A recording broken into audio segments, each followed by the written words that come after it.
What's up, everybody? It's Manish with the Wastegate, and guys, I just wanted to take a moment and drop this continuation video. If you saw the video yesterday, you saw that I was pretty heated.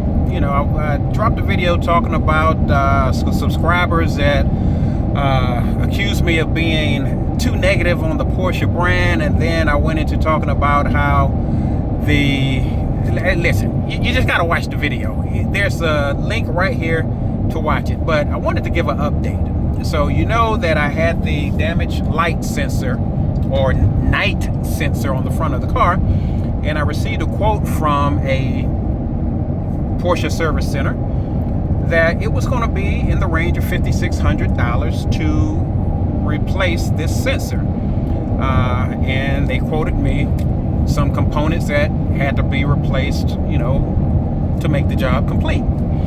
Well, something told me to just get a second opinion, so I went to another Porsche dealership and had a talk with that service manager, and guess what?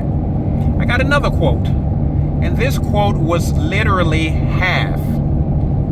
$2,300 if they had to replace and there was no calibration needed. $2,800 if they had to replace, which we know they had to replace the item, but if there's a alignment calibration needed.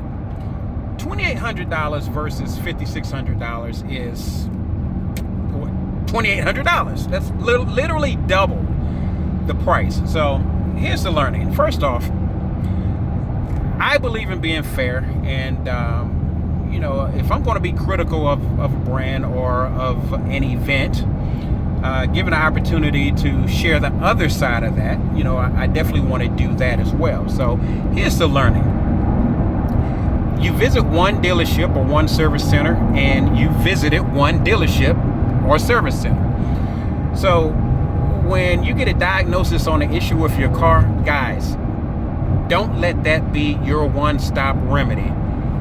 You owe it to yourself and to the process to get a second opinion from another qualified entity, whether it's a certified Porsche service center, whether it's a dealership, or a certified Porsche technician shop. So ultimately, I got to figure out how I want to proceed. I'm definitely going to have to get the repair done just for my own mental well-being. But I just want to figure out, you know, if I want to do an insurance claim or just, ouch, pay out of pocket. And this is a circumstance where you spend $2,500 out of pocket, that stings, or you file an insurance claim for $2,500, it still stings. So I'd be curious, you guys tell me in the comments which way you think I should go with this repair, and I'll keep you posted. And got some great things coming on the content. But once again, until the next episode of The Wastegate.